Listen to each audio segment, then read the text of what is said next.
আসসালামু আলাইকুম। উপদেষ্টা আসিফ মাহমুদ ভূঁইয়া সজীব আবারও বিতর্কে জড়ালেন। এবার তিনি একটা বিশেষ বরাদ্দ দিয়েছেন, যেহেতু তিনি এখনও স্থানীয় সরকার মন্ত্রণালয়ের একজন উপদেষ্টা। তিনি বিশেষ বরাদ্দ দিয়েছেন ঢাকার ৩টি আসনে ৯, ১০ এবং ১১, এবং নির্বাচনের আগে এরকম একটি বরাদ্দ দেওয়া হলো ধর্মীয় এবং দাতব্য বা সামাজিক প্রতিষ্ঠানে সরকারি কোষাগার থেকে অর্থ দেওয়া হয়েছে। এবং খোঁজ নিতে গিয়ে গণমাধ্যম জানতে পেরেছে যে এই ১০ আসন তো আসিফ মাহমুদ ভূঁইয়া সজীব এর আগে উনি এখানকার ভোটার হয়েছেন, তার মানে ধারণা করা হয় তিনি সেখান থেকে নির্বাচন করবেন।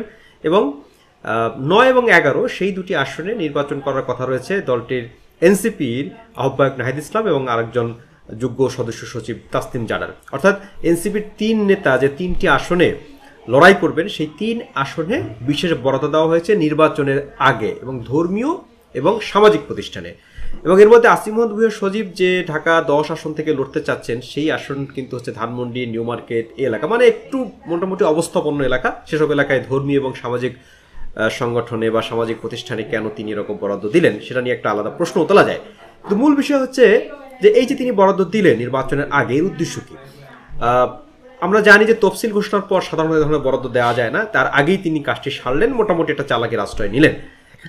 এবং এই যে বরাদ্দ তিনি দিলেন, এই বরাদ্দটা দিলেন এবং ৩টি আসনে মোট ২৭৪টি প্রতিষ্ঠানকে এই বরাদ্দ দেওয়া হয়েছে। এর মধ্যে ২৭৩টি হচ্ছে এই ৩টি আসনের মধ্যে পড়েছে, ৯, ১০, ১১, যেখানে এনসিপির ৩ নেতা, যে ৩ নেতার নাম বললাম, তারা নির্বাচন করার তাদের কথা রয়েছে। এবং আসিফ মাহমুদ ভূঁইয়া সজীব ঢাকা ১০ আসনে ইতিমধ্যে তিনি ভোটার হয়েছেন, যেটা বলেছি।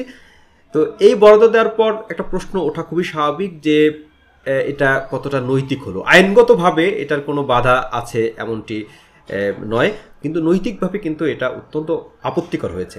এ কারণেই হয়েছে যে আপনি মাত্র ৩টি আসনে বরাদ্দ দিলেন, এবং অন্য আসনগুলোর ক্ষেত্রে যখন ওনাকে প্রশ্ন করা হলো, তখন তিনি বলতে সময় তো শেষ হয়ে যায়নি, অন্য আসনেও বা অন্য স্থানেও তিনি বরাদ্দ দেবেন।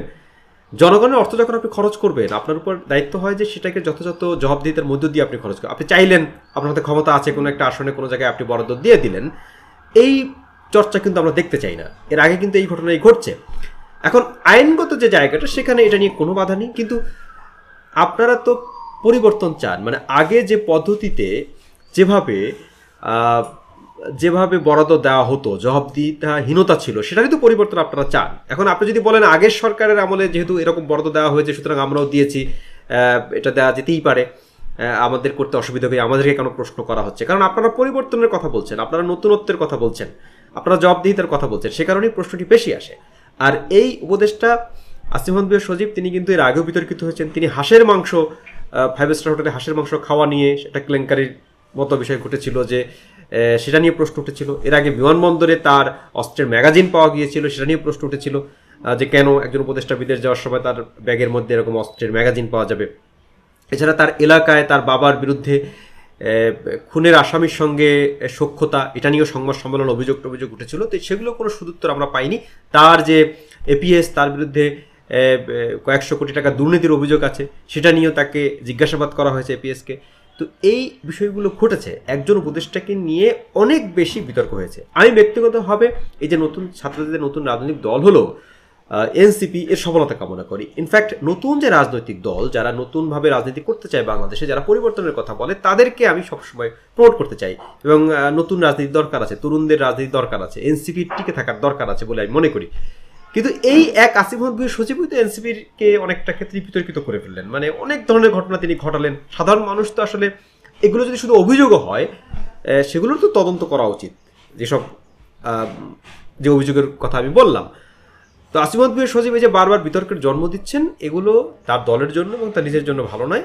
এগুলো আসলে সত্যিকার অর্থেই খুব গভীরভাবে দলের পক্ষ থেকে, যদিও তিনি এখনো দলে নেই, কিন্তু শোনা যায় তিনি দলে নতুন একটা পদ নিয়ে আসতে পারেন, এবং সেই পদটি না পেলে পরে তিনি বিএনপি থেকেও নির্বাচন করতে পারেন। যে দলের হয়ে আপনি নির্বাচন করেন, আপনি যদি সত্যিকার অর্থে পরিবর্তন চান, আগের ফর্মুলা আপনাকে পাল্টাতে হবে, যেটা আপনারা বলছেন।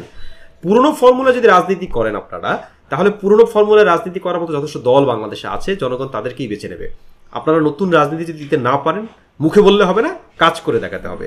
আর এই যে বরাদ্দ আপনারা দিলেন, এটা খুবই অন্যায্য, অনৈতিক হয়েছে।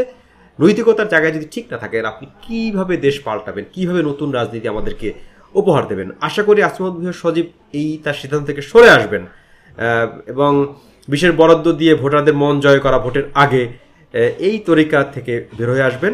টাকাটা তো আলটিমেটলি জনগণের কাছেই আপনাকে এই প্রশ্নের উত্তর দিতে হবে, এবং 1 টাকা খরচ করলেও আপনাকে জনগণের কাছে উত্তর দিতে হবে। সেই জবাবদিহিতার সংস্কৃতিটি আপনারা চাই। উপদেষ্টা আসিফ মাহমুদ ভূঁইয়া সজীব একেবারেই কোনো সঠিক কাজ করেননি। এই ভোটের আগে বিশেষ 3টি আসনে যে 3টি তাদের দলের নেতারা নির্বাচন করবেন সেখানে বরাদ্দ দিয়ে। সবাই ভালো থাকবেন, কথা হবে নতুন কোনো ভিডিওতে।